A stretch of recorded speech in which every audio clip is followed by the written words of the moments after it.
Hi everyone, it is Christine from Forest Meadow Farm and we have an exciting announcement. We just got our Starlink satellite in, and just a little bit of background on us. We live in a little town up in the foothills in Northern California, and although we're really close to town, we do not get internet service out here. We have one available service. It's through satellite and it's super slow, and they have a super low data cap. So of course, me liking to upload videos, but also we like to stream videos here, it hasn't really worked very well for us, especially when we have inclement weather. So I am so excited, so excited to be able to set this up today and see what kind of speeds we get. All right, the moment of truth.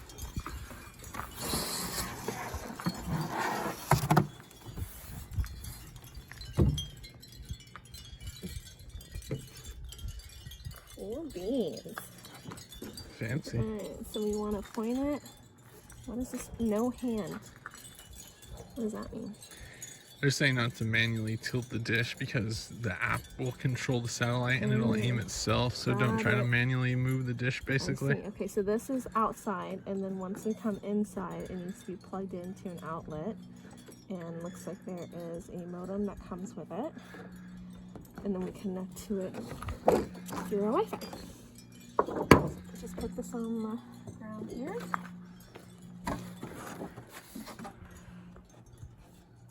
So, in this box, this giant box, we have our satellite dish, we have the little tripod stand for it, we have a PoE adapter, that's power over Ethernet, that's how it powers it, and then we also have the router right here to connect to.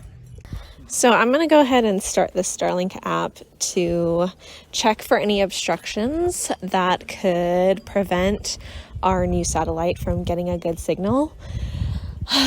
And of course, we live in a heavily forested area and have trees completely surrounding our house. The only area that really has any kind of potential is a corner of our roof, but even then it's still pretty surrounded by trees. So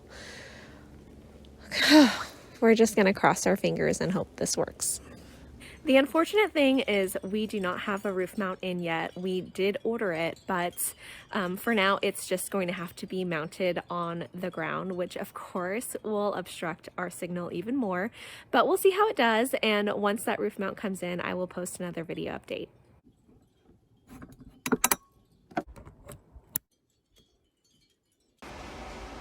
So I don't know if you noticed at the beginning there that the satellite had moved on its own, and that's really nice because other companies will require like a technician to come out if your satellite stops receiving a good signal and they have to, adjust it.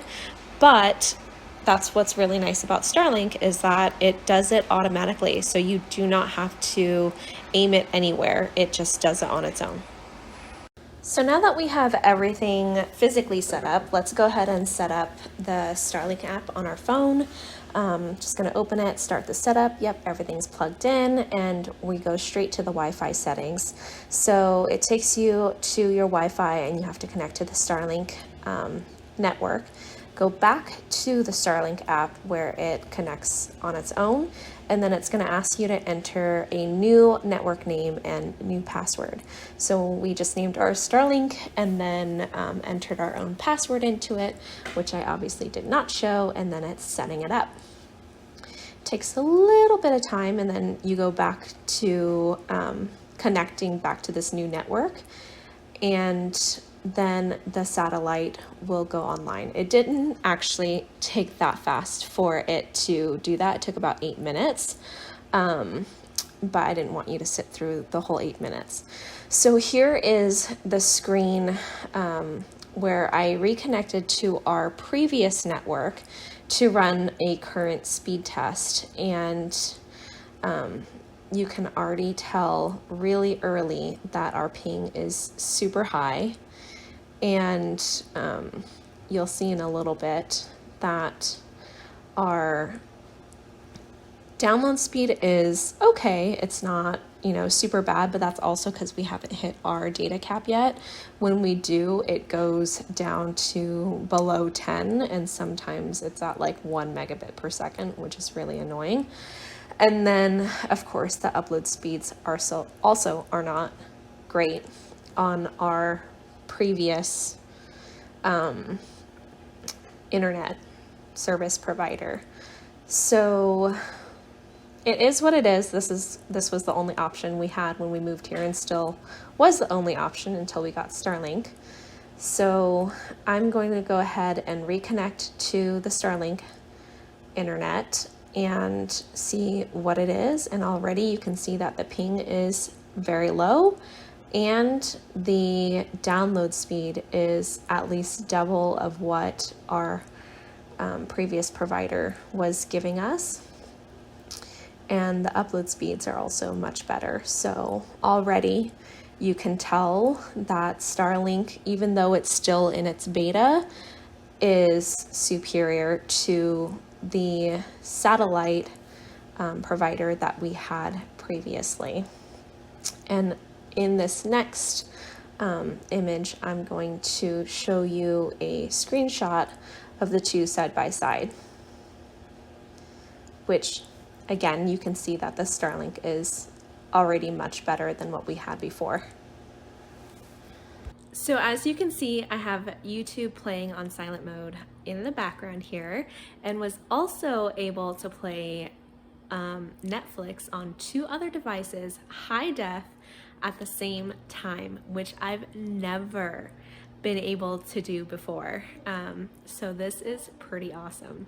So overall, I would say that Starlink is a success. It is still in its beta testing, which means that we've been warned there may be periods of no connectivity when there's no line of sight of one of their satellites, which I've already experienced several times editing this video, but it wasn't a huge issue because it reconnected within a minute or two, and that is so much better than just not having any connection at all when we hit our data cap with our previous provider.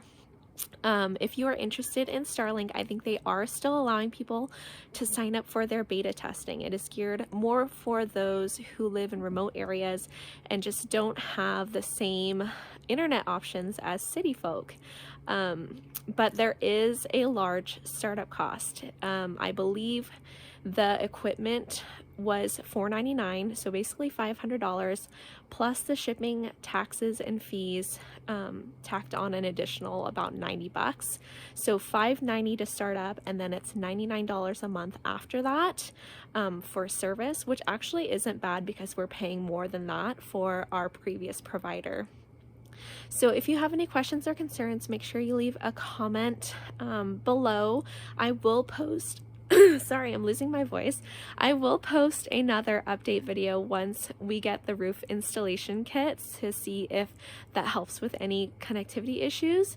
But yeah, don't forget to like and subscribe, and thanks for watching. Have a wonderful day.